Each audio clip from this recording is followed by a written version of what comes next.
All right, Coach, congratulations on the win. A little bit of Thank a hiccup there in the first half. So what did you see from the team between the first half and the second half? Yeah, I thought in the first half we were possessing the ball well.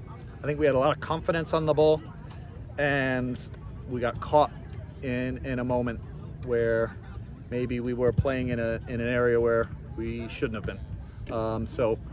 Second half, I think we approached the game. We were more professional in how we approached the game. I think we had a better mentality towards the match, and I was happy to see. Obviously, we had a lot of production in that half, though we dropped off a little bit in our possession and in our control of the game. We were certainly able to score a few. What was your message to the team to kind of help spur that on? I told them that maybe the first half we were a bit casual, and that I wanted them to approach the second half in a different way, and increase the intensity and increase our work rate, and they did. They clearly did. So it was a really good response from that second half. 5-goal night without Luka. What's his status? Yeah, Luka is he's a few weeks away. He's doing well. He's rehabbing. He's got great people around him. So we're going to be without him for a little bit, but he's an important part of what we do, and these guys obviously did an incredible job tonight. Without Luka, to score 5 goals is great, but we'll also be really happy when he comes back. What's the nature of the injury? Just a little bit of a hamstring. So I think with hamstrings, you always want to be cautious, and we want to make sure that we don't re-injure it. So we're going to take our time. We're going to make sure that we get him ready to go, and that we don't put him in a position where he's going to re-injure. Is there a particular point you're aiming to have him back for? No, I think with injuries like that, it has a lot to do with how he responds to treatment, right? But obviously, we want to see him as soon as possible, but we don't want to put him in a position where we're going to make backward steps. How happy were you with the replacements of Dorado, particularly Hansen and Carlos? Yeah, I thought we have multiple players on this team that can score goals, and to get goals from as many of the guys that we did tonight is great, because I think when those guys score goals, they gain confidence, right? And then now when they get in front of goal, they have a different feeling. So I'm really happy to get those guys going. And to be honest, there were a number of chances that we didn't convert that were really close as well. So it's been a huge emphasis in training, honestly, in the last 2 weeks. Getting into the final third and creating those chances, and then finishing our chances. And that was a big point of emphasis going into this game is, okay, we've put all this work in training. You guys have shown that you can do it in training, and it came out tonight, which was great. How tall is Carlos? He is 6'7". 6'7". You ever had a player? The closest one I think was 6'4" or 6'5", Aaron Schoenfeld, and he played at ETSU. He was drafted by the Columbus Crew, and he played for Maccabi Tel Aviv in Israel. Had an incredible career, and Carlos obviously has some gifts that make him a very difficult player to deal with. What can his height mean for him? Well, I think not only is he tall, but he moves very well. And so, I think with some players, they don't have the athleticism to match the height. Whereas I really think Carlos, he can run, he's quite mobile and agile. He's learning in our environment now how he can be even more effective, both as a finisher and in his pressing. I think he can do really well, and to be honest, it's a different threat, right?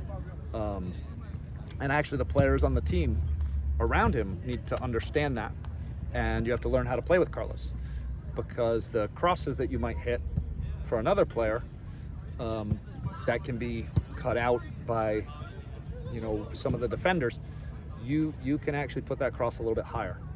And I think Carlos, especially when the players around him learn how to play with him, it's going to be really difficult to stop some of that service. And if Carlos learns to get into the right spots and finish those chances, I think he can be really effective. I mean, you already showed a little bit of that today. He had that little dummy move, and then 2 goals after that. How big is it for him to have a match like this early in his career?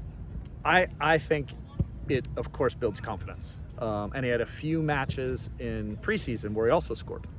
So I'm not surprised that he was able to come on and score tonight. And I think, in those early season games, we didn't necessarily choose Carlos, but that was more him learning how our system worked and how we need to play in it. And I think he's shown now in training, okay, he's picked up some of the details. And so now when we put him in, he can play both sides of the ball and really be impactful. How are you feeling going into your first road game next week?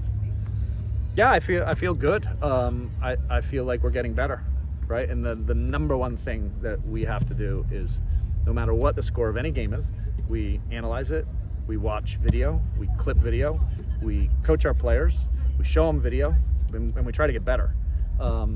We try to identify all the things that we need to get better at, and we just keep moving forward every single time with every match. What'd you see from Shane? Yeah, he's very solid, isn't he? Really, really strong performance again. Made good decisions. Came up with a few big saves when he needed to, and that's what you need. For a team like ours, you don't need goalkeepers making 10 saves. You need a goalkeeper that's going to come up with 3-4 big saves for you. And he's put back-to-back games together. He obviously had a whole summer where he played all summer, trained all summer. He had a great spring. He's come into this opportunity that's now presented itself for him prepared, and you see good performances from him, and there's no surprise. Speaking of summer, you brought in the head coach of that summer team that Shane was on, David Jacobs, to be the new goalkeeper coach. What was it like to adding him onto the staff, and what was kind of the motivation to bring a goalkeeper on at this point? Yeah, I was a goalkeeper in my former life, and I was a goalkeeper coach before I became a head coach. But I can't handle that responsibility because I have too many other things to do, and Dave is excellent. Talking with Shane about Dave beforehand, he felt Dave was going to bring an incredible energy to the group, and so he's absolutely done that. I think he's a real asset. We need our goalkeepers playing at an incredibly high level, and you need a specialist to be able to work with them specifically. So we're really happy to have Dave. How much has their rapport from the summer kind of helped in his development? I think it's helped because I think there was trust, right? Anytime you work with any athlete or any person in general, whether it's in athletics or otherwise, you need to have trust between the two, and they had that.